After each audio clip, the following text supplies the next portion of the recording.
J'ai écouté un mot, puis c'est la vérité. J'avais écouté ça. Une personne faible, dans la vie chrétienne, s'en sortira toujours. Puis quand le garçon il m'a dit ça, j'ai dit Seigneur, qu'est-ce qu'il dit dans mon cœur?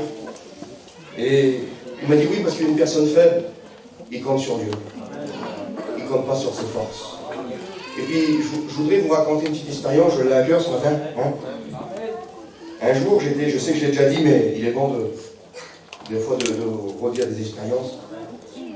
Un jour, j'étais en mission. Et dans cette mission, il faisait une grande chaleur. Il faisait chaud, et puis on était en Savoie. Et puis je suis sorti dehors pour aller un peu visiter, pour aller voir un petit peu les gens. Puis il était à peu près 3 heures d'après-midi comme ça. Et puis quand j'ai été dehors, tout le monde était remballé dans les campings, tranquille. Et puis j'avais rien à faire du coup. Et puis je me suis dit, ben, je vais aller pêcher. Et puis vous savez que la Bible dit que Dieu parle d'une manière et tantôt d'une autre. Et là, moi, j'ai pris ma canne à pêche, ma voiture, et puis je suis parti. Et puis je suis rentré dans une montagne. Et puis quand je suis rentré dans cette montagne, là, il y avait un décor qui était vraiment beau. Je vous le dis en vérité, et puis ça me bénissait. Je voyais ces grands arbres, je voyais de la mousse comme ça par terre. Je voyais cette rivière qui coulait, je disais, Seigneur, quelle beauté. Les merveilles que tu as créées, Seigneur. Et des fois, nos problèmes à nous, ils sont si petits, Seigneur, à côté de tout ce que tu as créé. Un mot peut tout changer, Seigneur. Et puis je parlais comme ça avec le Seigneur, et puis du coup, en montant ma canne à pêche, j'ai commencé à piler dans l'eau, là, puis j'ai marché. J'ai marché à peu près 300-400 mètres, 500 mètres dans l'eau. Et en plein milieu de cette rivière, il y avait un grand rocher. Et au milieu de cette rivière, là, ce grand rocher qu'il y avait, là, la rivière tapait dedans, il y avait un petit coin qui était tout calme. Et moi, je le savais dans mon esprit que dans cet endroit-là, il y avait une truite. Et puis j'ai commencé à marcher tout doucement, puis j'ai commencé à faire le tour du rocher, à le tourner. Et puis, il y avait une petite flaque là qui était dérivée un peu de la rivière, qui était là, elle ne coulait plus, elle stagnait, elle était tout seule là. Et quand j'ai commencé à marcher dedans, elle n'avait pas la même température que les autres. Et le Saint-Esprit a parlé à mon cœur. Puis il m'a dit, Peter, regarde où tu es là. Et je me suis arrêté. Et puis quand le Saint-Esprit m'a parlé, je me suis arrêté, puis j'ai dit, Seigneur, je lui donne une flaque d'eau. Il m'a dit, mais regarde comment elle est cette flaque d'eau. Et puis quand j'ai commencé à regarder cette flaque d'eau là, elle n'était pas comme la rivière.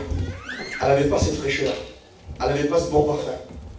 Les pierres, ils étaient remplis de vous savez, avec ça glissait, c'était de la vase, c'était quelque chose qui n'était pas terrible. Il y avait des petits têtards qui étaient là, il y avait des feuilles qui étaient entassées au fond. C'était quelque chose vraiment qui n'était pas beau. Et le Saint-Esprit me dit, Peter, ça c'est ton cœur. Je ne vous dis pas à ce moment-là comment j'étais. J'étais tout seul dans la montagne. Et je dis, Seigneur, c'est pas possible. Et il me dit, maintenant, reva là-bas dans la rivière. Et quand je fais un demi-tour, je reva dans la rivière. Il y avait une pierre, il dit, mets ton pied sur la pierre. Puis j'ai commencé à mettre mon pied sur la pierre. Mon pied ne glissait pas. Il n'y avait pas de vase. C'était rugueux, c'était quelque chose de solide. Et le Seigneur, il me disait, voilà un chrétien, quand il est actif, quand il travaille pour moi, quand il a de la mise à part, quand il est béni, quand il prend son moment de lecture. Voilà un chrétien, le parfum qui dégage. Et je prends de l'eau, là, je l'amenais à mon visage et je disais, c'est pas possible, Seigneur. Et puis moi, je me voyais là-bas tout seul dans la petite flaque, là, c'était moi, c'était mon cœur qui était là.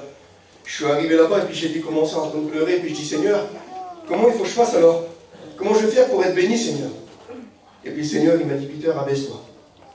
Puis je me suis abaissé. Il y avait un bout de bois qui était devant. Et j'ai enlevé ce morceau de bois. Et puis l'eau, elle a commencé à rentrer à l'intérieur. Cette petite flaque-là, elle était bouchée par un petit morceau de bois. Et puis l'eau a commencé à rentrer. Et ça a commencé à tourner. Ça a commencé à remonter toutes les vilaines choses. Toutes les choses qui étaient enfouies au fond de mon cœur. Les choses qui étaient peut-être que je ne voulais pas toujours délaisser. Ils ont commencé à tourner, ça a commencé à bouger. Et puis quand ça s'est rempli, le Saint-Esprit a dit, maintenant enlève la pierre qui est de l'autre côté. Et quand j'ai enlevé la pierre, il s'est passé quelque chose. C'est que tout ce qui était mauvais est parti. Et ce matin, je voudrais te dire quelque chose à toi.